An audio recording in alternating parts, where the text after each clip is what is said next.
Today's lesson from A Course in Miracles is my mind holds only what I think with God, and these are thoughts of love. And it says, in quiet, I will receive God's word, and all that I'm given is given out into the world. And so it talks about this like ebb and flow, this give and receive, and that it's all good. And that's what we're going to find out as we move out of this chrysalis, that there's nothing to fear. So, but the thing is, when the butterfly emerges from the chrysalis, it's not like the posters that we pitched you. Like, it's not graceful. It's really awkward, right? It's like laborious, jagged. And if you help a butterfly out of the chrysalis, you harm her. She needs to go through that contraction to flood her body with those fluids that will help her to fly. And so, just like the sand that we talked about last week, we could spin the sand into a pearl.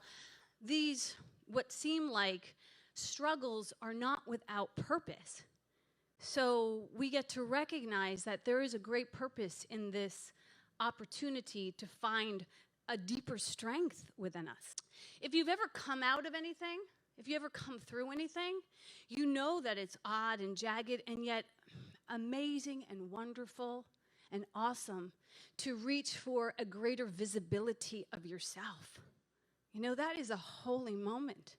And many of us put off those holy moments for a long time because we know that it's going to be awkward. We know it's going to take a certain degree of chutzpah that we don't always know that we have. And so we might find ourselves hanging out in the threshold for some while, kind of debating, is this going to happen? Is this going to happen? I think about actors walking onto the stage. Once you're out in the light, you can't go back. You know what I mean? It's like they've seen you and they're waiting and they're expecting something. And for us, we've been prepared for this moment. We have been tenderized. We have come through a teaching. We have come through a trial. And there was a moment that we received great blessings for this time that we spent coming through the chrysalis. And even when we feel like we're not ready, it makes me think of that childhood chant, ready or not, here we come. It always felt like a warning. You'd be crouched down in your favorite hiding place, and you'd have to pee for some reason, and you'd be like, oh no, they're coming, I can't move. So it's time to emerge. It's time to find our footing. It's time to find our place, our position, to step out of the green room, to step into the spotlight, to be like those actors, to step out of the laboratories, to step out of the incubator, to step out of the closet, to step out of the chrysalis. Emerging means to move out and away from something, to become more visible. So what are we becoming more visible? The only thing that can become more visible is love. That's all that we have ever been, and we've only been the only thing in our way. So a lot of us feel like we're at this moment, and it's like, oh my God, look, for all that's been taken from me, I'm still here. Like, I'm still here. And so I want to applaud you all for being still here. And all of you are going to go at your own pace, and you get to go at your own pace. You get to decide where, when, and how you come out of the chrysalis. And back in the day when I wrote that book, Spiritual Vixen, there was like a little code of ethics. Show up, pay attention, tell the truth, love like crazy, and don't forget to laugh. And if you've been in this community for any length of time, those things might sound familiar to you because they were inspired by Angelus Arian. And if you were in tribe with us back in the day, we worked through these archetypes of the warrior, the healer, the teacher, and the visionary. And those aspects all live within inside of us. And it's almost like we've all been preparing for this moment. So Angelus Arian, when she talks about the warrior, it's not the type of warriors that they tell us about in the world. No guns required. The warrior in Angelus Arian's description is the person who shows up, who speaks up, who stands up. And when you meet somebody like that, you have met a powerful person. And when you've been that person, you've become the most powerful version of yourself. Think of the people who do that. Malala, Mother Teresa, Harriet Tubman. They showed up, even when it was scary.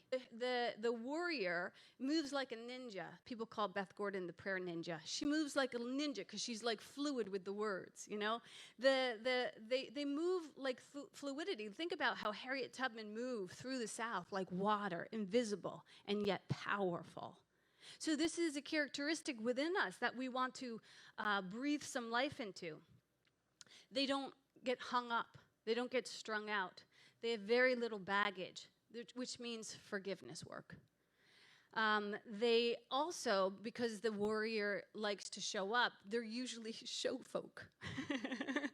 There's somebody who doesn't mind being visible. And I think that there's a show folk in each of us, even if you are an introvert, like my husband, who also is a show folk. So if you don't know how to do this, or if you've had problems showing up, get an alarm clock, get a calendar, get an accountability partner. These are just some tools of the warrior to support them in having no excuses. Because we can make a lot of excuses. I'm too busy. When you look at your calendar, you will find that the things you're supposed to do, you are not too busy for. You're just spending time doing things that you're probably not supposed to be doing. I'm guilty of that. That's why I know. So accountability partner, no excuses. Don't count yourself out and don't underestimate yourself. And give up the illusion that this is hard. Just kill that completely. Like next time you hear yourself or someone else saying this is hard, say that's a choice. Like know that that's a choice. Because I've been through some hard things and you've been through some hard things and you've gone through some of those hard things with such great grace you didn't even realize you were going through them, and you've gone through other hard things where you made it look twice as hard as it needed to be. At least I have. So the next archetype is the healer. And the healer is the one that pays attention to details and specifically pays attention to what has heart and meaning. So as we emerge from the chrysalis, are we really listening to our hearts? Are we really seeing what has full meaning for me? Those should be the things that you have front row seats to. The other day I went to see Van Gogh. It's important for me to experience the audacious nature of other artists. And I got to sit immersed in his paintings. It's fantastic. I paid attention to what had heart and meaning, and therefore my heart was filled.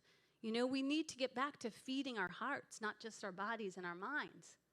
We've done a lot of mind feeding over the last decade when we've gotten this, plethora of information poured on us. That doesn't necessarily mean that it's in connection with your heart. And if your heart is not included in the conversation, you're going to feel jagged and depleted.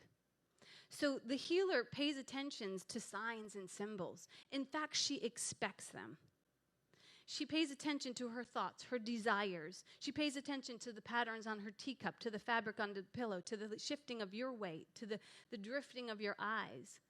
Inside of the healer is an artist who's up for painting this experience for you with words. So inside of the healer is the one who can listen to the tone of the room and begin to sing a song like Kimmy does for us. So that's the healer. The healer pays attention and pays attention to herself. To move into a greater degree of your own healer, the only thing that's really required is to get curious. What is my heart saying? And then also to admit that all that you thought that you're not really sure about. That you could possibly be wrong. Don't believe all your own thinking, they say. And imagine that you want to experience the optimal version of this story. So listen to the deeper story that's happening.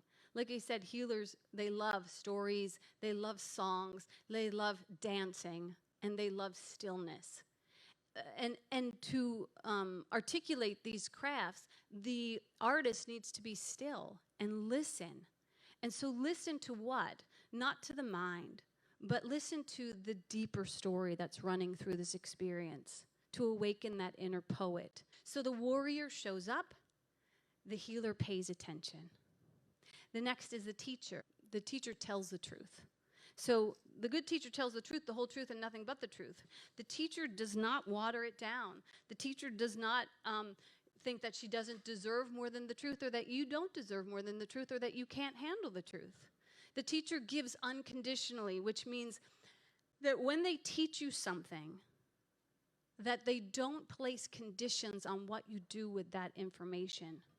So I could teach you about electricity, and if I was a good teacher, like Jesus was a great teacher, you could use that electricity to electrocute men, which we've done. Or you could use that electricity to light up a city, which we've done. The teacher does not blame you either way. It says you have the privilege and the honor to take the information that I'm sharing with you. Like he said, love your enemies. Like he said, do unto others as you would have them do unto me. And we took some of it sometimes, and we didn't other times. But the teacher is so unconditional that she just allows you to do what you need to do with the teaching, knowing that you will eventually get to the optimal use of the good teaching. So the way that we move into a greater degree of teaching is to stop worrying about what everyone else thinks that you should or shouldn't do or should or shouldn't say. Just let your voice be used for love and tell your whole truth and nothing but your truth. And if you're not ready to tell your truth yet, just sit with it like that sand from last week and marinate it until it becomes so agitating to you that you can't help but barf it up. And that's fine.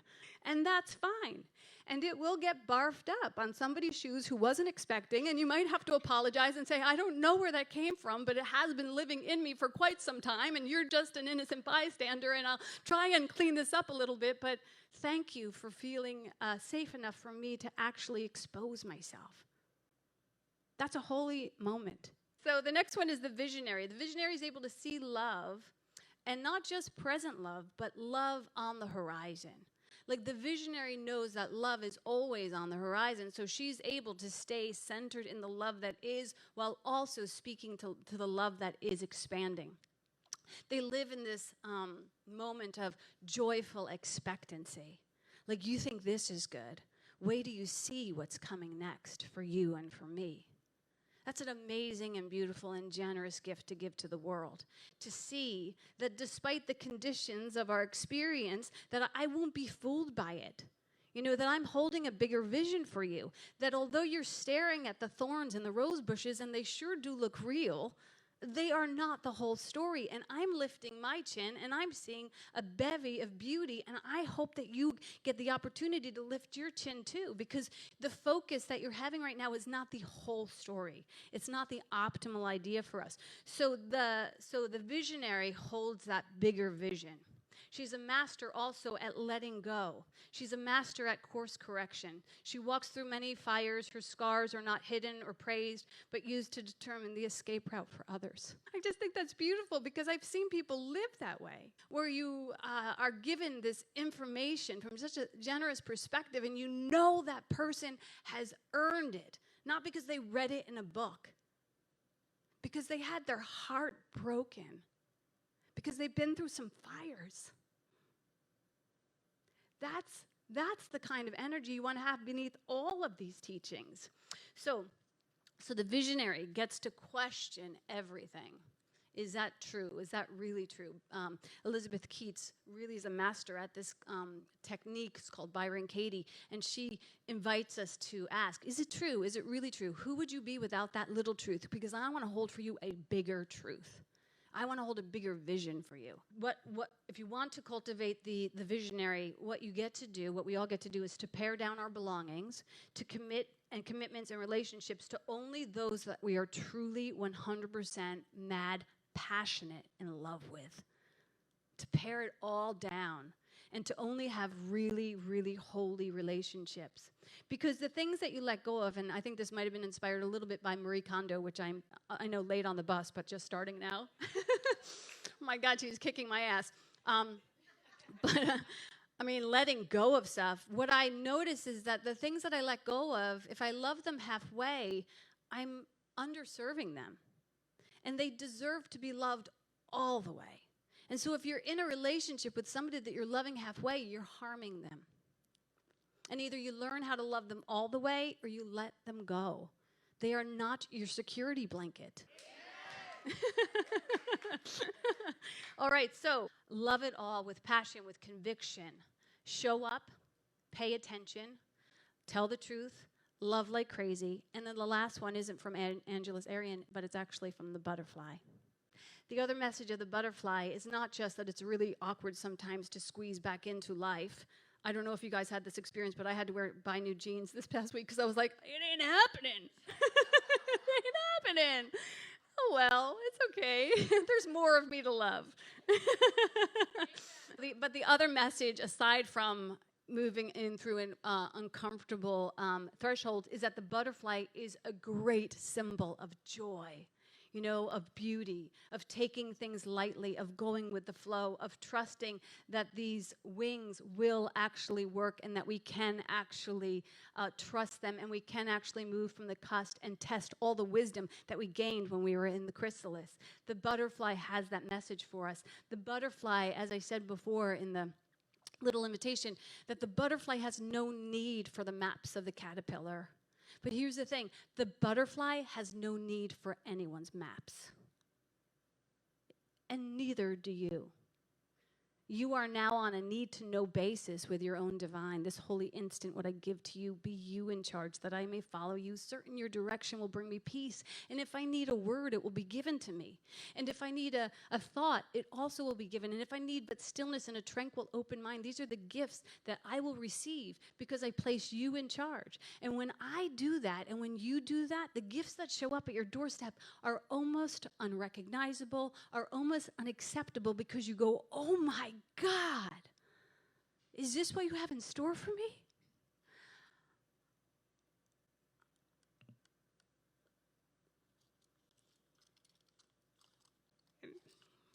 In the beginning, when I first started preaching, I used to say, my name is Maureen Muldoon. I laugh, I cry, and I curse. And I stopped saying that because I stopped crying. But today I met a woman who was going through a hot hour that I went through. I met her out here while we were setting up. And I just saw in her eyes that fear, that I'm stuck in this chrysalis a little bit. And I know that it's people like you that help to hold the door open, not to help the butterfly out, but just to be a reminder that there is good on the horizon. This holy instant, what I give to you, we surrender it because we know that all of the love that we desire and deserve will be given to us. And we get to be in harmony with all things because there's no need for any maps any longer when you realize that God is everywhere and everything. And that's the word.